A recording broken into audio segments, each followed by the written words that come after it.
One of the more interesting stories about the Mizpah Hotel was the B-24 Liberator bomber that was named, actually painted on the side of it, Mizpah. And when I found out about that, I had to dig a little bit deeper. And as it turned out, Lieutenant Woodward, known as Woody, he was training as a combat pilot down here at the base, 1944. He was the one that was responsible for painting that name on that bomber, that World War II bomber. And as a side point, that bomber did fly 72 combat missions in Europe. And after the war ended, they brought it back stateside and cut it up and destroyed it to make coffee pots out of, I assume.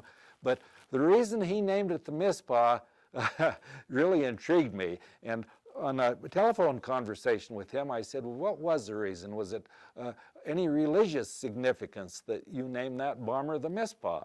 And he said, why, hell no, he said. I named it Mizpah because of all the good times I had at the Mizpah Hotel when I was training at Tonopah, or out of the Tonopah base.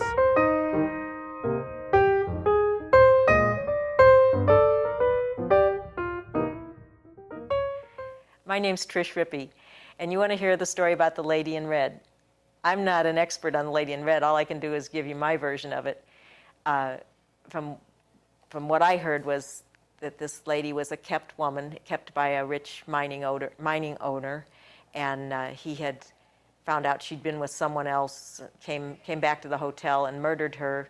Supposedly her ghost roams the hotel, and the one thing that was very commonly known was that after they stopped having Keno, one number on the Keno board would consistently light up, and that was supposed to be the Lady in Red. I never saw any evidence of ghosts, but I had the Mizpah listed for a number of years before it sold, and the person who was taking care of the building, Sandy Harmon, used to always say that things moved around in there. He would put things where he absolutely knew where they were and come back and they would be moved, and he swore it was the Lady in Red doing it. I don't know for sure.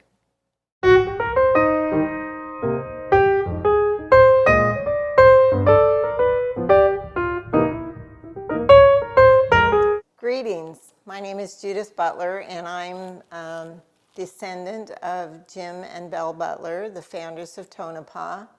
And I'm a couple of generations under, and yet I've been pretty steeped in the history of the Mizpah and Tonopah, growing up with my dad, who was kind of the family historian. And one favorite story of mine about the Mizpah is that I didn't find out until, or didn't remember until recent years, that the Mizpah Hotel was sitting on the mine that my great-grandmother, Belle Butler, had named for a verse in the Bible called the Mizpah.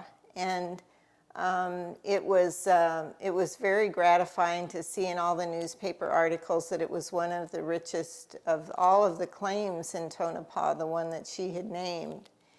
And perhaps the blessing from the Bible maybe helped a little, who knows. But it was a verse out of the Bible that talked about protecting me and thee when we were apart from each other. And she certainly knew about that, because back in the early days in Nevada, the travel was so rough that if Jim, her husband Jim, even had to go into Belmont or the next county for supplies, he could be gone for days. And so there was a lot of time alone in separations on the Nevada desert. So that makes me even more proud to be, to see the Mizpah rise again and come back to life.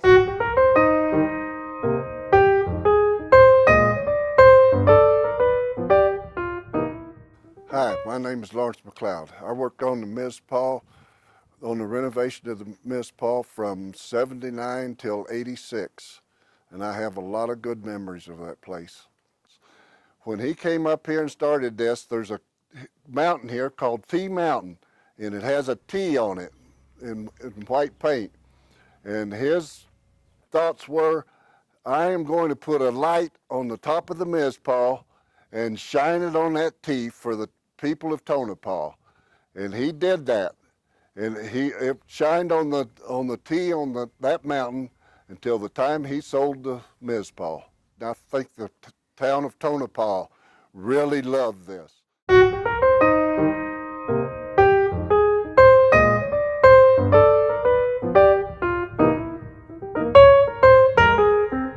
I think it was approximately 1979, 1980.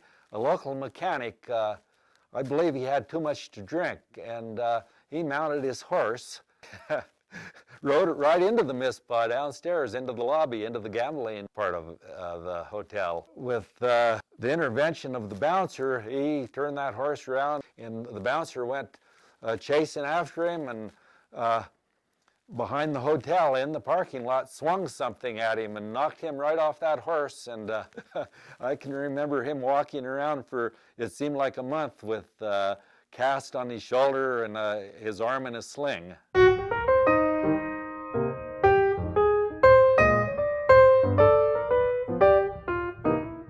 At the Mizpah, they tried to create a turn-of-the-century ambiance like it would have been in 1908. And so they had people in costumes doing things that would have been normal then. If you remember the TV commercials of Philip Morris, when they had the bellman walking around, "Call for Philip Morris," that's what Bobby did, but he had a little blackboard that he would carry, and it was an old antique thing, and they would write the name of the person with the phone call, and he'd walk around announcing their name and carrying his little blackboard. And he wore the maroon bellman's costume and a little bellman's hat, and he was a real bellman.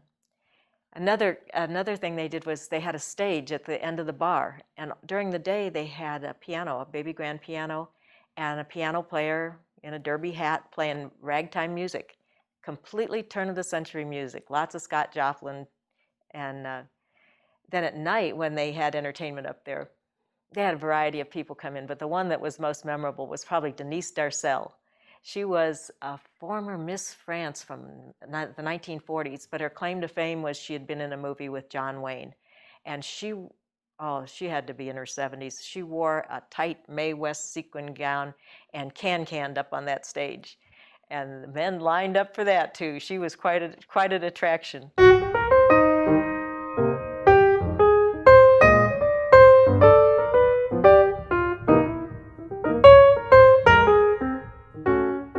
Many of the GIs that were stationed down at the base World War II, and thousands of them came through Tonopah during that time. All of those that I've been in contact with over the years and have interviewed, one of the most fondest memories was the gambling at the Mizpah. Many of those GIs came out of the East and they'd never seen a silver dollar. And that was new to them, a new type of coin. I guess they were used to $2 bills back there. But after gambling, many talked about their pockets brimming with silver dollars, weighted down with silver dollars, in fact, from the tables and the machines at the Mizpah.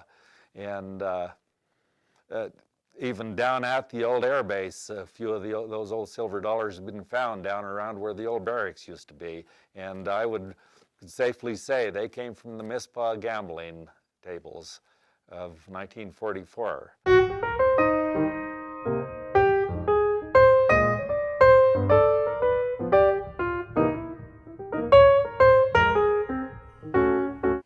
And one of the things about the Mizpah, when Les Short had the Mizpah with Myron Stahl from Elko, and they bought the Mizpah and put in the gaming and the slot machines, Les Short hired a gentleman by the name of Mizpah Andy. Basically, he was hired by the Mizpah to pass out slips for coffee, for nickels, and things like that for the tourists. So he would go up and down the sidewalk, and I remember Mizpah real well. His wife was with him. He would cover both sides of the street. He would go up and down, walk up and down the street. I remember him wearing the red flannel shirts, and he had a little burro that he used to lead by a rope, and he would stop and talk to the tourists and promote the Mizpah. He was a kind of a goodwill ambassador for the Mizpah.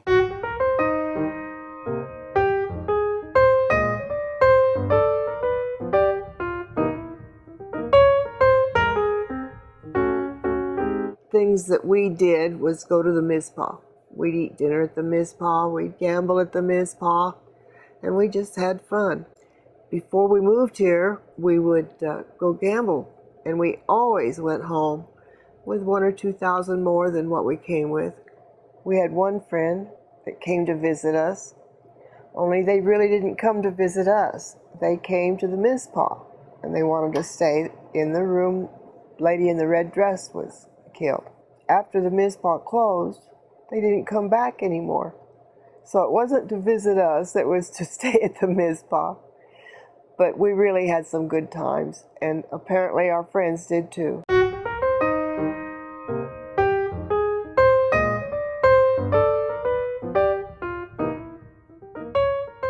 I have a memory of Frank Scott and Jackie Gaughan in the Mizpah. Frank Scott was chairman of the board of Union Plaza when the Mizpah was purchased and restored back in '79. And Jackie Gaughan was on the board. Of course, they both owned their casinos in downtown Las Vegas.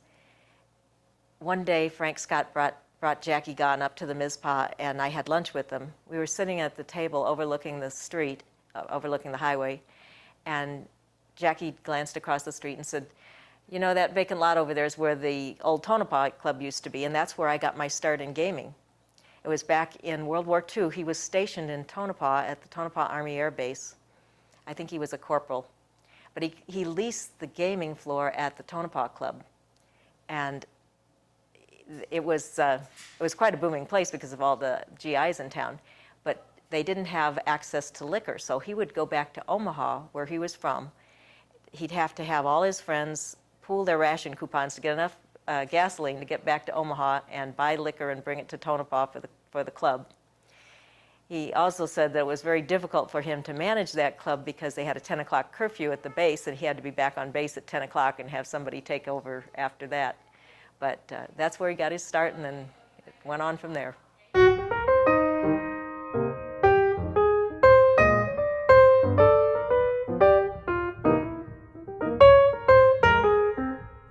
You know, I was born in Tonopah in 1938. Mizpah has been part of my life, my entire life. From the ages from 9 till about 13, my first recollection of the Mizpah was my paper sales. I sold the papers for the Tonopah Times Bonanza. My uncle George Boscovich and a friend of his by named Jim Clark had the bar at the Mizpah, and those were my dollar customers. So those two, plus I used to go to the Taxines, the brothel, and those were my dollar customers. And so when I got my newspapers, I ran as fast as I could to get to those different dollar customers. But let me tell you, the Mizpah has always been part of my life.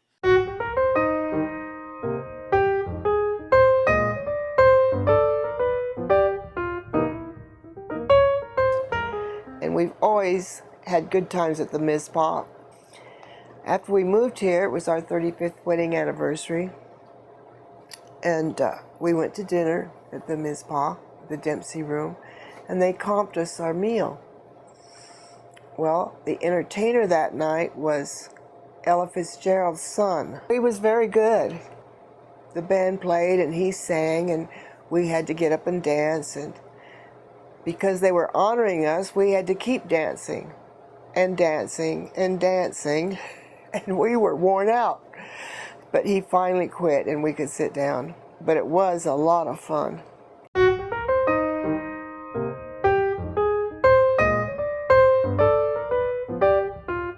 1961, 62, the early 60s, during that time period, the Mizpah would get top name entertainment traveling groups to put on stage shows. And one of the ladies during her singing act dropped dead on the stage. I'll tell you a little side story about her. She was entertaining down there for about a month. Shapely, not a bad looking woman, and she met a local cowboy that lived here, and they got married. And she went ahead and all his deer rifles and his belongings, she went around town and sold them all. And he was so madly in love, you know, he overlooked that, and then she, shortly afterwards, dropped dead on stage.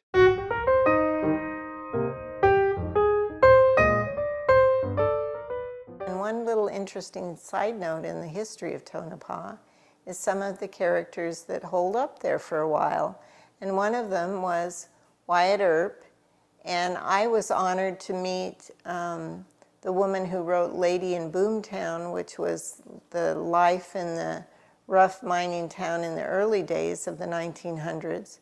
And her name was Marjorie Mrs. Hugh Brown. I met her up with her in San Francisco years later when she was in her 80s. Her husband was working in Tonopah, I believe, as in the law profession. They were quite good friends with one of Jim Butler's partners, Tasker Odie, and so this is probably where Jim crossed paths with Wyatt Earp.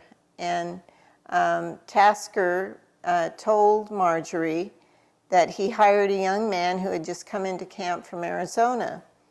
This is from her book. His name was Wyatt Earp. Had I ever heard about him? He was a fancy crack shot. Earp hired 20 men to help him keep the jumpers off the Mizpah claim, and Tasker paid them $20 a day for 6 days. That was an expensive little bit of litigation, Tasker said, but I never spent money more effectively. It established all the Tonopah Mining Company's claims, and we never had another lawsuit. This young man from Arizona, who would later become infamous in the history of the West, quietly made his way into Tonopah, and this, of course, the Mizpah claim was the one that my great-grandmother had named and turned out to be the richest strike in the whole Tonopah region, so that Wyatt Earp was chosen to particularly guard that one turned out a little bit of sweet history because of he did such a bang-up job.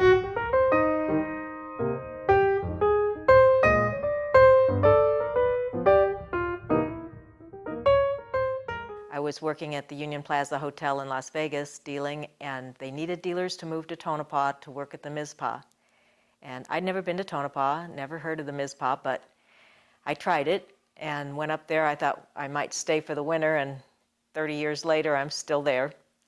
The Mizpah was a wonderful place. I moved there January 24th, 1980. Didn't make it for the big grand opening. I was in the second wave of dealers they brought up.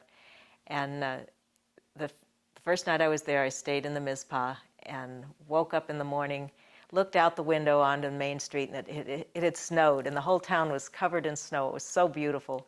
And I thought the Mizpah was just a little jewel in the desert. It had downstairs in the casino floor, the leaded glass windows were just sparkling. And the casino, the restaurants, everything was beautiful. Upstairs, the rooms were unbelievable. They had heavy hand-woven spreads and pillow shams, and at night uniformed maids came and turned down the bed, put a mint on the pillow.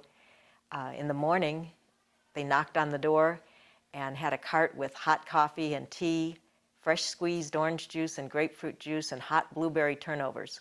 And each floor has kind of a sitting room on it, so they set up the carts on every floor, and people could have continental breakfast.